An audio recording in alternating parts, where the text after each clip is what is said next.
Hello, I am Jody Misiak, and I have been on my self-love journey, or should I even say adventure, for over a decade now. And looking back over a decade of this crazy, amazing, lovely experience, I realize I've come so far, and that person that I used to be over a decade ago is like long gone. And I can't imagine, being that person still. And I even think about, just my experiences and things. And it's like, if somebody would have told me, my little, my younger self, that I'd be living this life now, I wouldn't have believed them. And in fact, I probably would have like stuck my nose up at them or whatever it was, right? Because back then I was a people pleaser. So I'm a recovering people pleaser. If you've seen, my other videos, it's been a challenge at times for sure. And I also was in comparing mode. I always compared my life to others. I wasn't happy with where I was ever. It was, the struggle between making other people happy and then trying to find my own happiness, but at the same time, like, I put all my energy into making other people happy. So in the end, I was just worn out, exhausted, angry, and frustrated at my life. And so I have put my experience from my life from over a decade, plus using my training as an empowerment coach together to create this video series to help you create a life you love. Because I look back at my younger self going, I wish I had more support back then. It was a struggle at the beginning. It was a really uphill battle for me. And I don't want anybody feeling like that. Like the things I felt, I was chasing happiness in like all the wrong places. And that's a whole story for a whole other day. But it was just like, finding love in all the other places and chasing happiness. And I was relying on other people to make me happy. So having a relationship or having friends to fill up my time so I'd be happy. So that would leave me, so a friend would cancel on me and I would be so angry, so livid, because I'm like, what am I supposed to do? Don't they care about me and all these things? Now if somebody cancels, I'm like, yes, I get more me time, not that I don't love hanging out with my friends, because I do, and family and things like that. But when people cancel on me now, I look at it as a whole different perspective. So I would love to share simple things to help you create that life that you are just wake up in the morning excited to live. And so very simple steps to get you there. So I mentioned that at the beginning of my self-love journey, I was miserable, overwhelmed, a people pleaser, comparing myself to others, and all this fun, not so fun things. Well, the one thing missing was I wasn't focusing on what I loved in my life. I was constantly in this state of lack, this focus of poor me, I don't have this. And, when we look at other people, no judgment here. If you look at other people, then you just see what they have and then you feel that lack for yourself. So if you don't at least let's start with because love might be a little too far of a stretch right now. I feel you. I've been there and I still have days, right? Like no one's perfect. So just take baby steps in the direction you want to go and you'll get there. I promise. So if you don't like where you are, you can't move forward to where you want to go. Oh, that sounds poopy, right? Like crap. It sucks, right?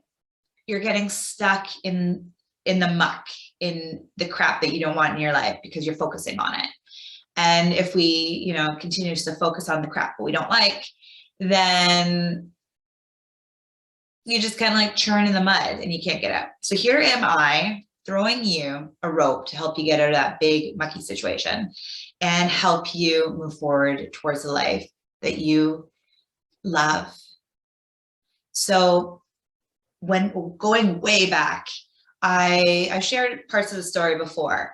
I was living with my grandma and I was like, I have always been like, I had very low self-esteem. So I was always chasing guys and always felt like I had to have a boyfriend to feel loved. So that's where I went way back when. I'm not going to go too far into details there. I shared in all different sorts of things, but that's where my mindset was.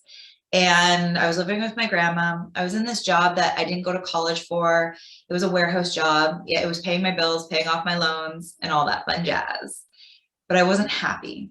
I wasn't really fulfilled in my work. I'm a creative person. I went to school for fashion design. So working in a warehouse, yes, I was surrounded by men's suits, but it wasn't really creative and it wasn't filling me up. So I was just yuck, and I was just feeling drained. A relationship ended and I just felt like my world was falling apart. Like the one thing that was making me happy was gone.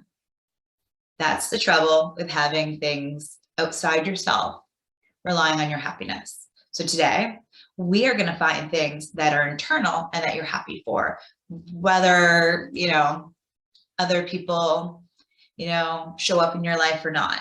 You got you.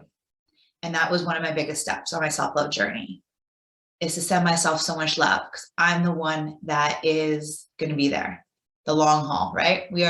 Ourselves are the only ones on this journey for our whole entire life, from beginning to end. And yes, we'll have beautiful, amazing people throughout. We'll have people that we want to pull our hair out and be like, oh my goodness, why are you in my life? Okay, that was fun. See you later, and move on. Learn the lessons, all that fun jazz, and lovingly move along. And they're there to show you some things, and there's nothing wrong with that. But it's about loving where you are. So like I said, I was in a miserable state. I was waking up just, oh my gosh, the feelings I had, like I was so close to just not wanting to be around. And if you're there, I'm sending you so much love, because it's not a fun place to be. So what I did was, every morning when I brushed my teeth and washed my face, because it was something I did every morning, I would look in the mirror and I'd start being grateful for the things in my life. So for the fact that I could see, the fact that I have hands and I could walk, that I actually have a job, so I could be paying my bills. It's just starting on all the small things. Now, maybe you're past that deep muckiness and you're just you're laying in it a little bit, but you're not fully drenched in it. You don't have to go as those details. You can just start looking like, maybe you do love your job, or having a loving partner or children. There's other things to lean on. But for me, I know my darkest moments, I had to grab for the littlest of littlest things. And it didn't take me long before I was looking at bigger and bigger things. But I did this every single day. I could have been crying at some of it. I went through a phase of not crying at all, so I'm not sure. I feel like I was crying by that point in my life, though. In all fairness, and I'll open and authentic about that situation. But I went through a phase where I didn't even feel, I had no tears. So, like I said, self-love journey. And now I look at where I am now and it's like, wow, I am so grateful that I took those steps. It was messy and hard and challenging in the beginning. And I call it a journey, or even now I'm calling it an adventure, because it's just so amazing. I have days where are incredible and magical and out of a fairy tale almost. And then there's days where I'm also not having a great time. And I have these tools in my big self-love chest, and I pull them out when I need it, or I cry it out, or I write it out, and things like that, or I talk it out.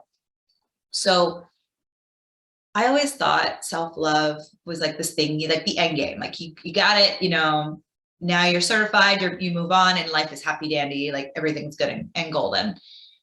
But life isn't like that. Life is a process, or a process and a progress. We progress towards, that life we want, and we just continuously grow and just become these beautiful beings that we are, and just get to know ourselves better. And that's what life's all about, getting to know ourselves again, deepening the relationship, and then, you know, sharing it with others. And when we love ourselves, other people around us can feel that love and are, you know, more freely able to love themselves as well, because we're not judging and we're not comparing in as much as either. So what I encourage you to do, this might sound challenging depending on where you are in your life right now. But like I said, I was in the deepest, darkest moments of my life, and I managed to find the littlest things. And it might feel hard, and it might feel like you're just really grasping at straws to find something that you can be grateful for or that you love in your life right now. So like I said, if love is too strong right now, leave that to the side for now and pick up a like situation and find things that you like about your life. Like for today, the sun is shining. So I get to do this video with a nice natural glow instead of, you know, the dark, cloudy rain that we had yesterday. Anyways, little things. And I find actually now over a decade later, I still use this technique when I am feeling, you know, cloudy in myself, you know, my head's cloudy or I'm just not feeling so good. Now, it's not about faking it till you make it. Like I'm pretending I'm happy when I'm not. That's not the case. It's looking for real life things that you can be grateful for now. Because I've taken that road where I pretended to be happy and that left me nowhere but miserable underneath the surface, and everybody thought I was happy and okay. Now when I'm not feeling good, I let people know it. Like not meanly or anything, but like, no, you know, I'm not having the greatest day right now. And it's not about putting my feelings out there like to rain on the parade or, you know, make their life not great at that moment, you know, like bring them down or anything, but it's about sharing. And I do it in like an open, but like not nagging kind of way and not kind of like, anyways, I am getting off topic. So anyways, today and this week, this month, you know, we all brush our teeth in the morning. You know, I always, you know, wash my face and, you know, all those, like pick a time that is consistent with you, and just take that time to think about what it is you're grateful for in your life, big or small, you know, those little things that, you know, that you like about your life. So I hope that helps, and stay tuned to the second video where I'm going to share some more simple steps to move you forward towards the life you love. I hope you have a beautiful, beautiful day. Bye for now.